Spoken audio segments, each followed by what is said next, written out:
je suis dans la cuisine de ma mère à 6 heures du matin, en train de disposer des roses blanches dans des vases en cristal, quand je réalise que je retiens mon souffle depuis 20 ans. Je m'appelle Alais et aujourd'hui est le jour que je redoute depuis des mois, la fête des 70 ans de ma mère. Le genre de fête élaborée qui nécessite 3 mois de préparation, 200 réponses et, apparemment, une fille qui a oublié comment vivre hors de l'ombre de sa mère. Alais. La voix de maman brise le silence matinal comme une alarme incendie. Le traiteur sera là dans 4 heures, et tu n'as même pas commencé les centres de table. Je jette un coup d'œil aux 12 bouquets parfaitement disposés qui m'entourent. Déjà fait, maman. Elle apparaît dans l'embrasure de la porte, vêtue de sa robe de chambre en soie, celle qui coûte plus cher que le loyer de la plupart des gens. À 70 ans, Déborah règne toujours sur la salle avec la précision de l'administratrice d'école qu'elle était. Chaque cheveu argenté est en place, chaque mot est calculé pour un impact maximal. Ces roses sont trop hautes. On ne pourra pas se voir de l'autre côté de la table. Je coupe 5 cm de chaque tige sans discuter. J'ai appris il y a des années que la résistance ne fait que retarder l'inévitable. Où est ton frère? Jasper a dit qu'il serait là à 10 heures. Il a intérêt à ne pas être en retard, pas aujourd'hui. Elle examine mon travail avec l'intensité d'un inspecteur sanitaire. As-tu pensé à appeler Madame Patterson pour ses restrictions alimentaires? Appelez hier. Elle apporte ses propres petits pains sans gluten. Et le photographe a confirmé pour 14 heures. La sélection de vin est livrée et se rafraîchit. Elle hoche la tête sèchement et disparaît à l'étage. Je retourne à ma liste de contrôle, un document de 3 pages à code couleur qui ferait pleurer un organisateur de mariage. Chaque détail est planifié, chaque imprévu est prévu, chaque catastrophe possible est évitée. C'est ce que je fais. C'est ce que j'ai toujours fait. Mon téléphone vibre. Un SMS de mon ami de fac Daniel. J'espère que la fête se passera bien aujourd'hui. J'ai hâte de voir comment ça se passe. J'ai failli rire. Si seulement elle savait. À midi, la maison est transformée. Table dressée avec élégance, jazz doux et nourriture à volonté. Les invités commencent à arriver, et je me glisse dans mon rôle d'orchestrateur invisible, remplissant les verres, dirigeant la circulation, veillant à ce que tout se déroule sans accroc pendant que maman tient la cour dans le salon. Alais, ma chérie, tu t'es surpassée, dit Ronald, l'un des plus vieux amis de maman. C'est absolument magnifique. Merci. Je suis content que tout se soit bien passé. Ta mère a de la chance d'avoir une fille aussi dévouée. Je souris et m'excuse pour aller jeter un œil à la cuisine. Dévouée, c'est un mot. À 12h47, Jasper arrive enfin. Mon petit frère franchit la porte d'entrée comme s'il marchait sur un tapis rouge, tout en charme et dents parfaites. Son bronzage est frais comme s'il revenait de vacances tropicales, et sa chemise de créateur coûte probablement plus cher que mes dépenses en course en un mois. Désolé pour le retard, annonce-t-il à la chambre. La circulation était folle. Le visage de maman s'illumine comme un matin de Noël. Jasper.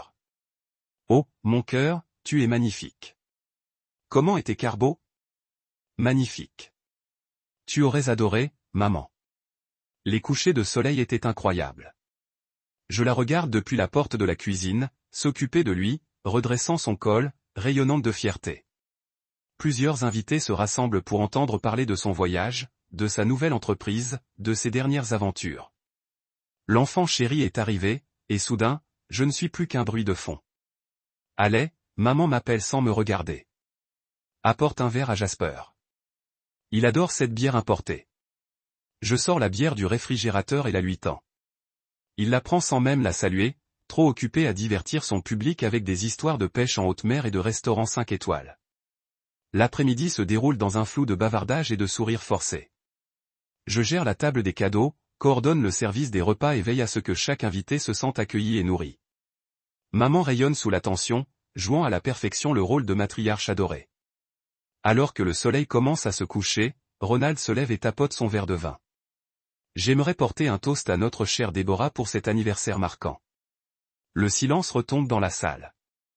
Maman se lève gracieusement, le sourire radieux. Merci à tous d'être là, commence-t-elle. 7 ans, c'est un long chemin, et je suis reconnaissante de l'amour et du soutien de ma famille et de mes amis. Elle marque une pause, son regard scrutant la pièce avant de se poser sur moi. Mais ce soir, j'ai une annonce importante à faire. Après mûre réflexion, j'ai décidé qu'il était temps de changer de vie. Mon estomac se noue. Quelque chose dans sa voix me semble étrange.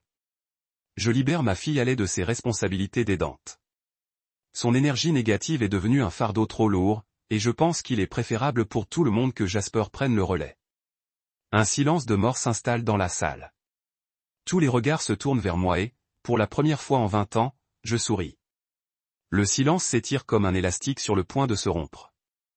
Je sens tous les regards dans la pièce me scruter, guettant les larmes, les protestations, une sorte de dépression nerveuse. Au lieu de cela, je pose mon verre de vin et me dirige vers la porte d'entrée.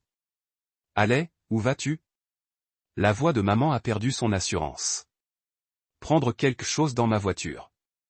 Je reviens tout de suite. » L'air frais du soir me caresse le visage en sortant. Mes mains sont fermes tandis que je déverrouille ma Honda et ouvre le coffre. Il est là, attendant comme un ami fidèle.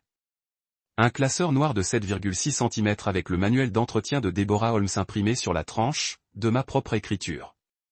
Je le mets à jour depuis 5 ans.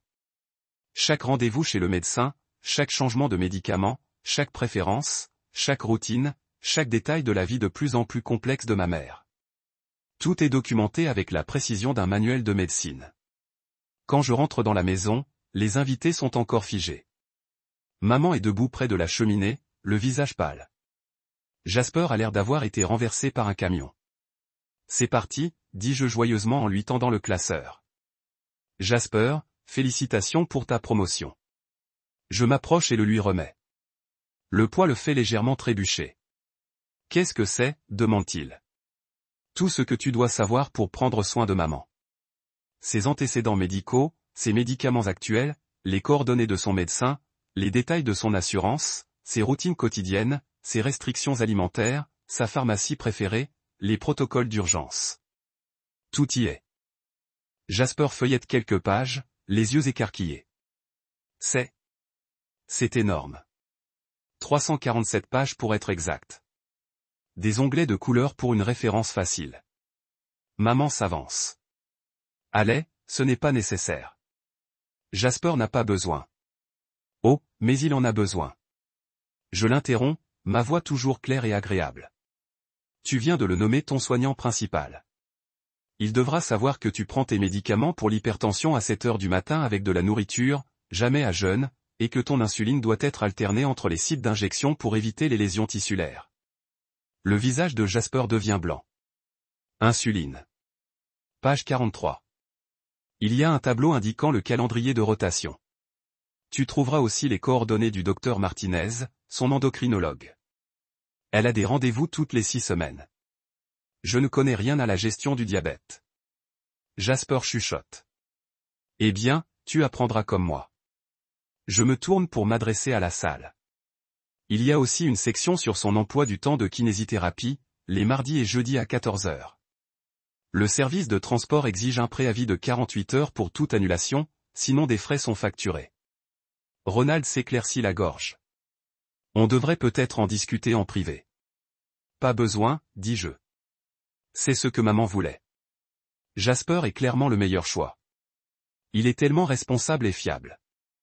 Margaret, l'amie de maman, s'agite, mal à l'aise. Deborah, tu devrais peut-être reconsidérer ta décision. La décision est prise, dit maman, mais sa voix tremble. Je continue comme si elle n'avait rien dit. Jasper, tu trouveras les listes de courses dans la section 5. Maman a besoin que ses produits soient récupérés tous les mardis au marché bio. Ils connaissent ses préférences, et ses ordonnances sont délivrées à la pharmacie d'Elm Street. Ils livrent, mais il faut appeler avant midi. Allez, arrête. Jasper dit, oh, je ne fais que commencer. Il y a aussi le planning du ménage, la coordination de l'entretien de la pelouse, les bilans financiers mensuels avec son comptable, les papiers d'assurance à remplir tous les trimestres. Je ne peux pas faire tout ça, lâche Jasper. Le silence retombe. L'image soigneusement construite de maman commence à se fissurer. Bien sûr que tu peux, dis-je doucement. Tu es l'enfant chéri, tu te souviens? Celle qui a réussi, celle qui a toutes les réponses. Mais j'ai ma vie, ma propre entreprise. Moi aussi. Je lui souris. Mais c'est à ça que ressemble le sacrifice familial, non, Maman? Maman ouvre et ferme la bouche comme un poisson. Pour la première fois de ma vie d'adulte, elle n'a rien à dire. Il y a aussi une section dans son agenda social. Je continue. Club de lecture un mercredi sur 2, bridge le vendredi, et elle aime assister à la messe de 10h à Saint-Marc's tous les dimanches. Elle aura besoin qu'on la ramène puisqu'elle ne conduit plus. Depuis quand ne conduit-elle plus, demande Jasper. Depuis que sa vue a commencé à baisser il y a 6 mois, tout est documenté dans la section 2, ainsi que sa prochaine consultation pour une opération des yeux. Plusieurs invités commencent à rassembler leurs sacs et leurs manteaux. L'ambiance festive s'est complètement évaporée. Eh bien, dis-je en tapant des mains. Je pense que mon travail est terminé. Jasper, tu as mon numéro si tu as besoin de quoi que ce soit. Oh, attends. Non, tu ne l'as pas. Je vais le changer. Je me dirige vers la porte, puis je marque une pause et me retourne. Joyeux anniversaire, maman. J'espère que c'est tout ce que tu voulais. Alors que j'atteins la poignée de la porte, la voix de Jasper se brise derrière moi. Attends, comment faire? Mais je suis déjà dehors, je marche vers ma voiture avec mon premier sourire sincère depuis des années. L'Airbnb est un petit cottage à 20 minutes de la ville, niché entre les pins et suffisamment loin pour que je ne puisse pas croiser quelqu'un que je connais par hasard. Je le réserve pour une semaine, puis je le prolonge à 1 mois. La propriétaire, une charmante dame âgée nommée Grace, ne pose aucune question lorsque j'arrive avec un simple sac de sport et une expression hantée. Prends tout ton temps, ma chérie, me dit-elle en me tendant les clés. Parfois, on a tous besoin de disparaître un moment. La première chose que je fais, c'est d'éteindre mon téléphone. Pas silencieux, complètement éteint. Le soulagement est immédiat, comme si je posais un poids que je ne savais pas porter. Pendant 3 jours, je ne fais absolument rien. Je dors jusqu'à midi, je mange des céréales au dîner et je m'assois sur la petite véranda à observer les écureuils. Pas d'horaire, pas de médicaments à suivre, personne ne réclame mon attention. Le silence est si profond qu'il me fait bourdonner les oreilles. Le 4e jour, je rallume enfin mon téléphone. 47 appels manqués, 63 SMS, 12 messages vocaux. Je supprime tout sans lire ni écouter. Puis je bloque les numéros de maman et de Jasper. Mais j'appelle Daniel. Oh là là.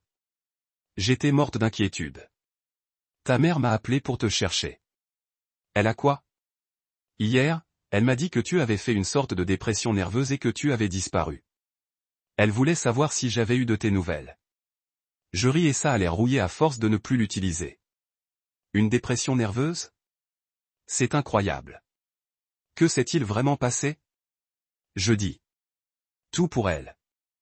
La fête, l'annonce, le classeur, ma sortie théâtrale. Daniel écoute sans m'interrompre, laissant parfois échapper de petits hoquets d'incrédulité. Bon sang, dit-elle quand j'ai fini, ta famille est folle. Je commence à m'en rendre compte. Bravo pour ton départ. Sérieusement, ça fait des années que je te regarde disparaître dans ce rôle. Ai-je vraiment été aussi évidente? Chérie, tu n'es plus toi-même depuis la fac. Tu te souviens quand tu voulais devenir artiste? Quand tu parlais de voyager en Europe et de suivre ce cours de poterie à Tuscany? J'avais oublié Tuscany. De beaucoup de choses, en fait. Il y a une retraite artistique dans le Maine. Daniel continue. Mon ami la dirige. Petit groupe, endroit magnifique. Aucune pression. Tu devrais y aller. Je ne peux pas juste. Oui, tu peux. C'est le but. Tu peux faire ce que tu veux. Maintenant, après avoir raccroché, je m'assois sur le porche avec une tasse de café et j'y réfléchis vraiment. Quand est-ce que j'ai fait quelque chose juste pour moi pour la dernière fois? Quand est-ce que j'ai pris une décision sans réfléchir à comment? Cela affecterait l'emploi du temps de maman ou le confort de Jasper? Mon téléphone vibre, un SMS d'un numéro inconnu m'appelle. Ici Jasper. J'ai un nouveau téléphone. Appelle-moi. C'est une urgence. Je bloque le numéro et me prépare un sandwich. Le lendemain matin, un autre numéro inconnu. Allez, c'est moi. Maman est tombée. Je ne sais pas quoi faire. Le classeur n'a aucun sens. S'il te plaît. Bloque. 2 heures plus tard, je ne trouve plus ses cartes d'assurance. Où ranges-tu tout? Elle me crie dessus. Bloque. Le soir, je t'en supplie. Je te paierai. Reviens juste une journée et montre-moi comment faire. Bloc. Je commence à apprécier ce jeu. Le 7e jour, mon téléphone sonne avec un numéro que je ne reconnais pas, mais l'indicatif régional est à 3 états de distance. Je ne réponds presque pas, mais quelque chose me pousse à décrocher. C'est Alais? Oui. Qui est-ce? C'est ta tante Hazel, la sœur de Déborah. J'ai failli faire tomber le téléphone. Je ne lui ai pas parlé. Hazel depuis plus de 15 ans. Maman a toujours dit qu'elle était instable et qu'on ne s'entendait pas bien avec elle. J'ai appris ce qui s'est passé à la fête, poursuit Hazel. Ronald m'a appelé. Il était consterné par le comportement de ta mère. Tu as parlé à Ronald. On est resté en contact au fil des ans. Il me tient au courant de la situation familiale. Il s'inquiète pour toi. Je vais bien. Mieux que bien, en fait. J'en suis sûr. Mais je pense qu'on devrait parler. Il y a des choses sur ta mère, sur notre famille, que tu ignores. Des choses qui pourraient t'aider à comprendre pourquoi elle est comme elle est. Je n'ai pas besoin de la comprendre. J'en ai assez d'essayer de la comprendre. Il ne s'agit pas de la comprendre, ma puce. Il s'agit de se comprendre soi-même. De briser un cycle qui dure depuis des générations. Quelque chose dans sa voix me fait réfléchir. Quel genre de cycle? Le genre qui transforme les filles en servantes et les fils en princes. Le genre qui fait que les femmes disparaissent dans les besoins des autres jusqu'à oublier qu'elles ont existé. Je me tais pendant un moment. Un long moment à regarder un cardinal se poser sur la balustrade du porche. Où es-tu? Je finis par demander. À environ 4 heures au nord de chez toi. Je pourrais venir ce week-end si tu veux bien me rencontrer. Je ne sais pas si je suis prête pour un drame familial en ce moment. Ce n'est pas un drame, Alais. C'est la vérité. Et je pense que tu vis sans ça depuis assez longtemps. Après avoir raccroché, je m'assois dans l'obscurité grandissante et je réalise que je suis curieuse. Pour la première fois depuis des années, je veux savoir quelque chose qui n'a rien à voir avec la gestion de la vie de quelqu'un d'autre. Je réponds à Hazel par SMS. Samedi à 14 heures, je t'enverrai l'adresse. Puis je me sers un verre de vin et je trinque à la suite. Hazel arrive dans une Honda cabossée avec des plaques Colorado et un autocollant sur le pare-choc qui dit « Les femmes bien élevées marquent rarement l'histoire ». Elle est plus petite que je ne le pensais, avec des cheveux argentés en chignon décoiffé et des rides d'expression que maman n'a jamais eues. Quand elle me serre dans ses bras, elle sent la lavande et le café. « Tu ressembles comme 2 gouttes d'eau à ton père, dit-elle. Dit-elle en me tenant à bout de bras. Mêmes yeux, même menton têtu. Nous nous installons sur la véranda du cottage avec du thé glacé. Hazel sort un album photo usé et le place entre nous. J'ai apporté des photos. Je me suis dit que tu aimerais peut-être voir à quoi ressemblait Déborah avant de devenir ta mère. La première photo montre 2 jeunes filles en robes assorties. La plus grande passe son bras autour des épaules de la plus petite, toutes 2 souriant sincèrement à l'objectif. C'est nous à 12 et 10 ans. J'étais le bébé. Elle était la responsable. Ça te rappelle quelque chose? J'examine la photo. La jeune Déborah a l'air heureuse, insouciante même. Rien à voir avec la femme qui m'a élevé. Que lui est-il arrivé? Notre mère est arrivée. Grand-mère Ruth allait bien, elle faisait passer Déborah pour une sainte. Tout devait être parfait. Tout devait être contrôlé. Déborah a appris très tôt que l'amour était conditionné par la performance. Hazel passe à une autre photo, un portrait de famille avec une femme à l'air sévère au centre. Ruth nous montait constamment les unes aux autres. Déborah était la bonne fille qui suivait les règles. J'étais l'enfant à problème qui posait trop de questions. À 18 ans, je suis parti à l'université et je n'ai presque pas regardé en arrière. Maman disait toujours qu'on était instable. J'en suis sûr. C'est ce que Ruth disait de tous ceux qui ne se conformaient pas aux règles. La voix d'Hazel se durcit. Mais je n'étais pas instable. J'étais libre. Elle me montre d'autres photos. Le mariage de Déborah, ma naissance, les réunions de famille. Je m'en souviens à peine. Sur chaque photo, maman a l'air de plus en plus rigide, de plus en plus contrôlée. Ton père a essayé de la contrebalancer, poursuit Hazel. David était doux, créatif. Il voulait voyager pour te faire découvrir le monde, mais Déborah avait besoin que tout soit prévisible et gérable. Je me souviens à peine de lui. Tu n'avais que 8 ans quand il est mort, mais il t'adorait. Il t'appelait son petit artiste parce que tu dessinais tout le temps. Elle sort un croquis, un dessin d'enfant représentant une maison avec des fleurs. Il le gardait dans son portefeuille. Ma gorge se serre. J'avais oublié que je dessinais. Après la mort de David, l'état de Déborah a empiré. Elle avait besoin de tout contrôler, car elle ne pouvait pas contrôler sa perte. Et tu es devenu son projet. Et Jasper? Jasper est né après la mort de David. Déborah a mis en lui tous ses rêves d'enfant parfaits. Il ne pouvait rien faire de mal, car il représentait son nouveau départ. Tu représentais sa perte. Les pièces du puzzle s'assemblent avec une clarté écœurante. Alors je suis devenu la personne qui s'occupe de lui et il est devenu l'enfant chéri. Exactement. Même schéma que Ruth a utilisé avec nous, mais avec des rôles différents. Hazel ferme l'album. Mais voici ce que Déborah ignore. David t'a laissé quelque chose. Un fonds fiduciaire, des placements, même une petite propriété. Nord de l'État. C'était censé être à toi quand tu as eu 25 ans. Quoi? Je n'ai jamais rien eu. Parce que Déborah était la directrice. Elle a convaincu les avocats que tu étais trop instable pour gérer l'argent. Elle a dit que tu avais des problèmes émotionnels et que tu avais besoin d'elle pour gérer ton héritage. Mes mains tremblent tandis que je pose mon thé. De combien d'argent parle-t-on? Environ 200 000 $, plus la propriété. Peut-être plus maintenant avec les intérêts et la plus-value. 200 000 $. Je le répète comme une expression étrangère. David voulait que tu sois indépendant. Il savait comment était Déborah, comment elle essayait de te garder prisonnier. C'était sa façon de s'assurer que tu puisses t'échapper. Puis-je quand même le réclamer? Avec le bon avocat? Absolument. Surtout maintenant que tu n'es clairement plus l'instable de cette famille. Hazel sourit d'un air sombre. J'observe le comportement de Déborah depuis des années, je reste en contact avec les amis de la famille. Ronald m'a été particulièrement utile. Ronald te parle de maman depuis plus de 10 ans. Il l'a vu. Détruire relation après relation, partir en voiture. Ami, isole-toi. Il s'inquiète pour toi depuis des années. Je me lève et arpente le petit Porsche. Elle m'a volé pendant 13 ans. Elle m'a volé. Elle a volé plus que de l'argent, chérie. Elle a volé ton identité, tes rêves, ton estime de soi. Mais il n'est pas trop tard pour revenir en arrière. Comment?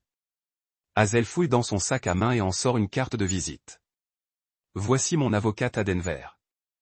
Elle est spécialisée dans les litiges successoraux et les abus financiers familiaux. Je lui ai déjà parlé de ta situation. Et toi? J'attends ce jour depuis des années, j'attends que tu sois prête à te défendre. Elle se lève et me serre à nouveau dans ses bras.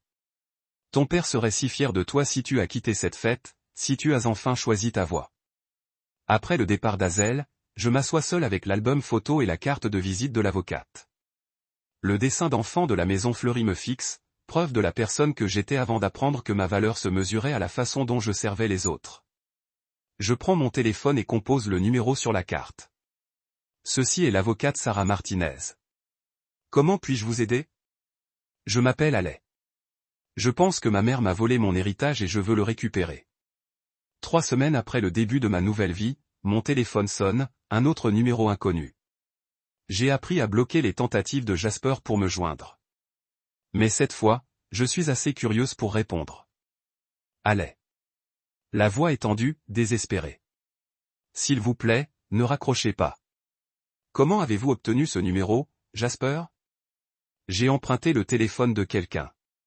Écoutez, j'ai besoin d'aide. Je ne peux plus faire ça. Faire quoi? N'importe quoi. Maman est impossible. Elle me crie dessus sans arrêt. Rien de ce que je fais n'est bien et je n'arrive pas à déchiffrer ce stupide classeur. Hier, elle a eu une sorte de crise et je ne savais pas quoi faire. Je me sers un café et m'installe dans le fauteuil du Porsche.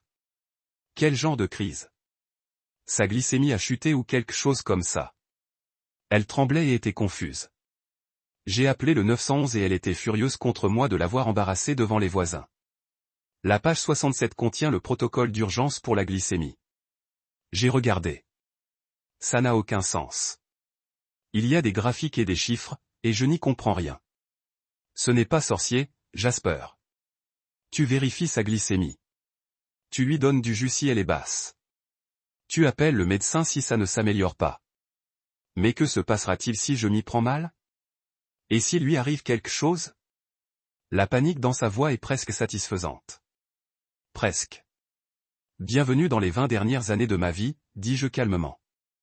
Ce n'est pas juste. J'ai ma propre entreprise à gérer. Ma propre vie. Avait le passé. Quoi? Tu avais ta propre vie. Maintenant, tu es aidant. Voilà à quoi ressemble le sacrifice familial. Tu te souviens? Il y a un long silence. Je ne peux pas continuer comme ça. Elle a besoin d'une aide professionnelle. Peut-être une maison de retraite. Bonne chance pour la convaincre. Tu pourrais m'aider à la convaincre qu'elle t'écouterait. J'ai éclaté de rire. Elle m'a viré, Jasper, publiquement devant 50 personnes. Elle a dit que j'étais un fardeau avec une énergie négative. Elle ne le pensait pas. Elle l'était juste, tu sais comment elle est. Non, je ne sais plus comment elle est. C'est ton boulot maintenant. Allez, s'il te plaît. Je suis en train de me noyer. La maison tombe en ruine. Les factures s'accumulent. Et je crois qu'on est en retard sur le prêt immobilier. Le prêt immobilier? Elle n'arrête pas de recevoir ses avis de la banque. J'ai essayé de les appeler, mais ils veulent lui parler et elle hurle pour avoir sa vie privée et raccroche. C'est nouveau pour moi. On est en retard de combien? Je ne sais pas, 3 mois, peut-être 4. Les avis sont mélangés avec son autre courrier, et je n'y comprends rien. Vérifie le classeur de son bureau. Tout devrait être classé par catégorie. Je l'ai fait. C'est le chaos. Des papiers partout. Rien n'est classé correctement. Je crois qu'elle laisse les choses traîner depuis des mois. Le café me prend l'amertume. Et ses finances? Le compte courant, l'épargne. C'est l'autre problème. Je n'y ai accès à rien. Elle refuse de me donner les mots de passe ou les numéros de compte. Il dit que je suis trop irresponsable. Alors, comment paies-tu tes courses et tes médicaments? J'utilise mon propre argent. Mes économies sont presque épuisées. L'ironie est délicieuse. L'enfant chéri est ruiné. Ne sois pas cruel, allez. J'essaie de l'aider. Et toi? Où essaies-tu de t'aider toi-même? Un autre silence. Que veux-tu dire? Tu vis de la générosité de maman depuis des années, des vacances, des prêts professionnels, du loyer quand tes entreprises ont échoué. Maintenant, tu es obligé de t'occuper d'elle au lieu de simplement la prendre. Ce n'est pas moi, Jasper. Je sais pour l'argent. Je l'ai toujours su. Sa respiration devient saccadée. Quel argent? Les 20 000 $ qu'elle t'a donné l'année dernière pour ton investissement. Les 15 000 $ d'avant pour ta voiture? Les mensualités qu'elle paie sur tes cartes de crédit? Elle a proposé. Je n'ai jamais demandé. Tu n'as jamais dit non non plus. C'est différent. Il s'agit de sa santé, de sa sécurité. Il s'agit de toi qui réalise. Être la favorite à un prix que tu ne peux pas te permettre. Je ne peux pas faire ça toute seule. Alors engage de l'aide. Utilise un peu de l'argent que tu lui as emprunté. Je t'ai dit que j'étais fauché et qu'elle ne laisse pas entrer les étrangers. Ça a l'air d'être ton problème. Allez, c'est notre mère. Ça ne te dit rien? La question est en suspens. Il y a un mois, ça m'aurait fait courir tout arranger. Maintenant, ça sonne creux. Elle a cessé d'être ma mère le soir où elle m'a viré. Tu voulais le poste. Tu l'as eu. Trouve-la. Attends, non. Je raccroche et bloque immédiatement le numéro. Puis j'appelle Maître Martinez. Sarah, c'est Allais. Je dois accélérer la procédure d'héritage et je pense qu'on devrait enquêter sur la maltraitance financière des aînés. Quel genre de maltraitance? Le genre où l'enfant chéri saigne sa mère à blanc depuis des années. Et maintenant qu'il est censé s'occuper d'elle, il ne reste plus rien. C'est une accusation grave. Tu as des preuves. J'ai 20 ans. J'ai l'impression d'avoir vu ça se produire et je crois savoir où trouver les preuves. Après avoir raccroché, Je suis assise au soleil de l'après-midi et je réalise que quelque chose a changé. Je ne m'éloigne plus comme ça. Je marche vers quelque chose et Jasper est sur le point de découvrir ce qui se passe quand le filet de sécurité disparaît. L'appel de Daniel arrive à 8 heures, un mardi. Tu as vu Facebook ce matin? Je ne suis plus vraiment sur les réseaux sociaux. Pourquoi? Ronald a publié un message sur ta mère. Eh bien, ça devient viral dans ta ville. Je prends mon ordinateur portable et me connecte à mon compte Facebook inactif. Le message de Ronald compte 847 partages et 312 commentaires. L'horodatage indique qu'il l'a publié à minuit. En 45 ans d'amitié, je n'ai jamais été aussi dégoûté par le comportement de quelqu'un. Voir une mère humilier et renier publiquement sa fille dévouée lors d'une fête d'anniversaire. Une fille qui a tout sacrifié pour prendre soin d'elle était la démonstration la plus honteuse que j'ai jamais vue. Certaines personnes ne méritent pas l'amour qu'on leur donne. Déborah, tu devrais avoir honte. Les commentaires sont brutaux. Des gens auxquels je n'ai pas pensé depuis des années me racontent leurs propres histoires sur le comportement de maman. Son traitement des travailleurs sociaux, son attitude condescendante lors des événements communautaires. Quelqu'un a partagé une photo de la fête. Je sors avec un sourire tandis que maman est figée en arrière-plan. Mon téléphone sonne. Numéro inconnu. Allez, c'est Thérèse. L'ami de Jasper. Il faut qu'on parle. Je me souviens de Thérèse au lycée. Lui et Jasper étaient inséparables jusqu'à il y a quelques années, lorsqu'ils se sont disputés. Et ton frère? Ce qu'il fait aux finances de ta mère est ce qui va bientôt éclater. Je t'écoute. Pas au téléphone. Tu peux me retrouver quelque part? C'est sérieux. 1 heure plus tard, je suis assis en face de Thérèse dans un restaurant en dehors de la ville. Il a l'air fatigué, plus vieux que ses 35 ans, et il regarde sans arrêt autour de lui comme s'il s'attendait à des ennuis. J'aurais dû dire quelque chose il y a des années, commence-t-il, mais Jasper était mon meilleur ami, et je pensais qu'il trouverait la solution tout seul. Trouver quoi? Les jeux d'argent, les dettes, la façon dont il utilise ta mère comme distributeur automatique de billets. Mon café refroidit pendant qu'il parle. Les entreprises de Jasper étaient des couvertures pour des parties de poker et des paris en ligne. Les vacances étaient financées par les cartes de crédit de maman. Les mensualités ne servaient pas à ses dépenses. Elles servaient à empêcher ses créanciers de lui casser les jambes. Combien doit-il? Aux dernières nouvelles, environ 80 000, peut-être plus maintenant. Bon sang, c'est pire. Il imite la signature de ta mère sur des chèques.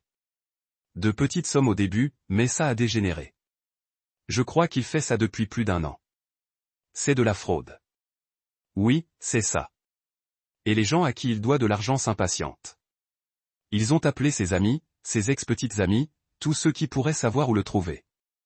Pourquoi me dis-tu ça? Thérèse baisse les yeux vers ses mains. Parce que j'ai entendu ce qui s'est passé au fait. Et parce que ta mère ne mérite pas ça, peu importe à quel point elle a été horrible avec toi, elle est sur le point de tout perdre à cause de lui. Comment ça? Tout. La maison, ses économies, ses comptes retraite. Il les a tous vidés. Et maintenant qu'il est censé s'occuper d'elle, il panique. Les gens désespérés font des choses désespérées. Mon téléphone vibre avec un SMS de l'avocat Martinez. Besoin de parler au plus vite. J'ai trouvé des irrégularités dans les comptes de ta mère. Peux-tu m'appeler? Je dois y aller. Je dis à Thérèse. Allez, attends. Il y a autre chose. Les gens à qui Jasper doit de l'argent, ils sont au courant pour la maison de ta mère, c'est bien. S'il ne peut pas payer, il pourrait s'en prendre directement à elle.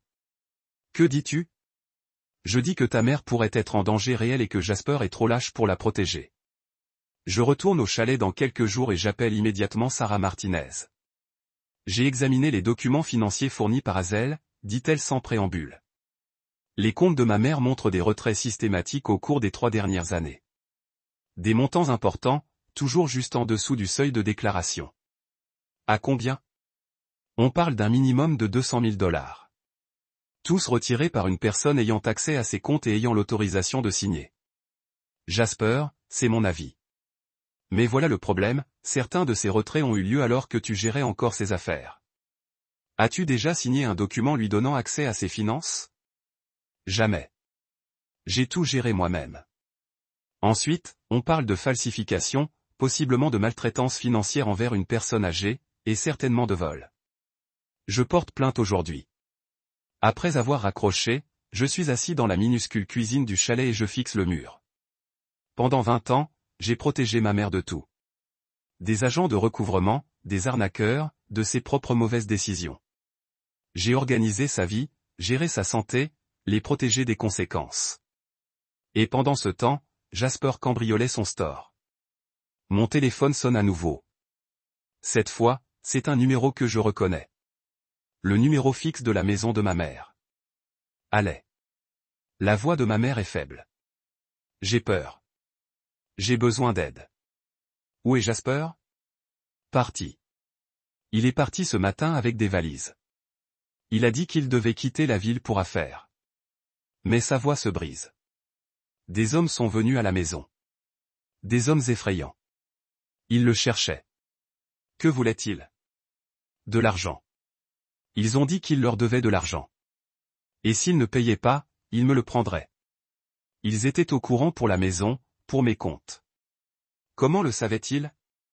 Pour la première fois depuis des semaines, je sens quelque chose se briser dans ma poitrine. Pas assez pour me faire courir, mais assez pour que je m'en soucie. Maman, écoute-moi bien. Ne laisse personne entrer dans la maison. Ne signe rien. Ne donne d'argent à personne. Tu comprends? J'ai peur, allez. Je ne sais pas quoi faire. Appelle la police. Parle-leur des hommes. Puis appelle Ronald. Il viendra rester avec toi jusqu'à ce que tout soit réglé. Vas-tu rentrer à la maison? La question est suspendue entre nous comme un pont que je ne suis pas prête à traverser. J'y réfléchirai, mais je sais déjà ce que je vais faire. Faire. Pas pour elle, pour moi. Parce que regarder ce jeu à distance ne suffit plus. Je veux un siège au premier rang pour la chute de Jasper. Je me rends chez maman pour la première fois en 6 semaines, mais pas pour la sauver. Je suis ici pour récupérer ce qui est à moi. La cour ressemble à une zone de catastrophe. Les journaux éparpillés sur l'allée, le courrier déborde de la boîte, et les roses que j'avais l'habitude de tendre sont brunes et mourantes. À travers la fenêtre avant, je peux voir des boîtes empilées partout. Ronald répond à la porte à la recherche de Hagarded. Dieu merci, vous êtes ici. Elle fait ses valises toute la matinée, marmonnant pour se déplacer dans un petit endroit. La banque a appelé. Il commence la procédure de saisie. Où est-elle? À l'étage. Avertissement juste, elle ne gère pas ce bien. Je trouve maman dans sa chambre, entourée de valises à moitié emballées. Elle a l'air plus petite en quelque sorte, fragile d'une manière que je n'ai jamais vue auparavant. Quand elle me voit, son visage froisse. Allez, je suis vraiment désolé. J'ai fait une terrible erreur. Enregistrez-le. Je retire une enveloppe de manille. Je ne suis pas là pour des excuses. Je suis là pour ça. J'ai répandu les documents juridiques sur sa commode. Relevé bancaire, dossier de retrait, signature falsifiée, toutes les preuves que Sarah Martinez a compilées. Qu'est-ce que c'est? Preuve que Jasper vous vole depuis 3 ans. 200 000 $, maman. Il a forgé votre signature et a drainé vos comptes. Elle regarde les papiers, ses mains tremblantes. C'est impossible. Jasper ne regarderait pas les signatures. Je pointe un bordereau de retrait. Ce n'est pas votre écriture. Et cette date, vous étiez à l'hôpital pour votre chirurgie du genou, mais vous avez réussi à retirer 15 000 $ sous l'anesthésie. Je ne comprends pas. Votre enfant doré est un toxicomane et un voleur. Il vous utilise comme banque personnelle depuis des années pendant que j'étais occupé à m'assurer que vous avez pris vos pilules à temps. Ronald apparaît dans l'embrasure de la porte. La police est là. Ils veulent vous parler de Jasper. 2 officiers prennent maman déclaration pendant que je m'assois dans le coin, en regardant son monde s'effondrer en temps réel. Elle continue d'insister sur le fait qu'il doit y avoir une erreur, que Jasper ne lui ferait jamais de mal, qu'il traverse une période difficile. Maman, l'officier Martinez dit doucement, nous avons des images de sécurité de votre banque. Votre fils fait ses retraits depuis des mois. Il s'agit d'un cas clair de violence financière. Mais c'est mon fils. Il prenait soin de moi. Il prenait soin de lui, dis-je, avec votre argent. Après le départ de la police, maman est assise sur son lit, fixant la vie de forclusion. Je ne sais pas quoi faire. Je ne peux plus me permettre cette maison. Je ne peux rien me permettre. Vous auriez dû penser à cela avant que vous ne me licenciez. Elle lève les yeux avec des yeux désespérés. J'avais tort. J'avais tellement tort. S'il vous plaît, pouvez-vous m'aider à comprendre cela? Je vais vous payer. Je vais avec quel argent? Jasper à tout prix. Il doit y avoir quelque chose. Un compte qu'il n'a pas trouvé. Je retire un autre document. Les documents d'héritage ont déposé à Sarah auprès du tribunal. En fait, là est quelque chose. Papa m'a laissé un fonds en fiducie quand j'ai eu 25 ans. Vous l'avez géré depuis 13 ans, disant à tout le monde que j'étais trop instable pour gérer l'argent. Son visage devient blanc. Allez, je peux expliquer. 200 000 $ plus d'intérêt. L'argent qui était censé me donner l'indépendance que papa m'a spécifiquement laissé. Vous l'avez volé comme Jasper vous a volé. Je te protégeais. Vous me contrôliez comme votre mère vous contrôlait. Tout comme vous avez essayé de contrôler tout le monde autour de vous. Elle commence à pleurer. Des sanglots qui secouent tout son corps. J'ai tout perdu. Ma maison, mon argent, mon fils, ma fille. Que suis-je censé faire? Je ne sais pas comprendre. Je me tiens à partir, mais elle attrape mon bras. S'il vous plaît, n'y allez pas. Je sais que je ne mérite pas votre aide, mais je vous supplie. J'ai peur et je suis seul, et je ne sais pas comment faire de tout cela sans toi. Pendant un moment, je vois la petite fille effrayée dans ces vieilles photos Noisette m'a montrées. Celui qui a appris que l'amour était conditionnel, que le contrôle était la sécurité, que montrer une faiblesse signifiait être abandonné. Mais je me souviens ensuite de 20 ans d'être invisible, d'être pris pour acquis, d'être traité comme de l'aide embauchée au lieu d'une fille. Tu m'as tiré, tu te souviens? Vous avez dit que j'étais un fardeau avec une énergie négative. Vous avez choisi Jasper sur moi devant 50 personnes. J'avais tort. Oui, tu étais. Et maintenant, vous vivez avec les conséquences. Je marche vers la porte, puis je me retourne une dernière fois. Les documents d'héritage sont en cours de traitement. L'argent de papa me sera libéré dans les 30 jours. La maison sera probablement vendue aux enchères. Et Jasper? Je souris froidement. Jasper va en prison. Et moi? Et toi? Vous avez 70 ans, maman. Tu n'es plus ma responsabilité. Je la laisse assise dans sa chambre entourée de boîtes et de rêves brisés. Ronald me suit jusqu'à la voiture. C'était dur même pour vous. 20 ans trop tard. Mais oui, elle va se retrouver dans une terrible installation d'État, peut-être. Ou peut-être elle apprendra à prendre soin d'elle pour la première fois de sa vie. Je m'éloigne sans regarder en arrière, les papiers de succession en sécurité dans mon siège passager. Dans mon rétroviseur, je peux voir la maison de maman devenir de plus en plus petite jusqu'à ce qu'elle disparaisse complètement, tout comme je l'ai fait il y a toutes ces années. Mais cette fois, je suis moi qui choisis de partir. La retraite artistique dans le Maine est tout ce que Daniel a promis. Un phare converti surplombant l'Atlantique avec des studios qui sentent la tarpentine et la possibilité.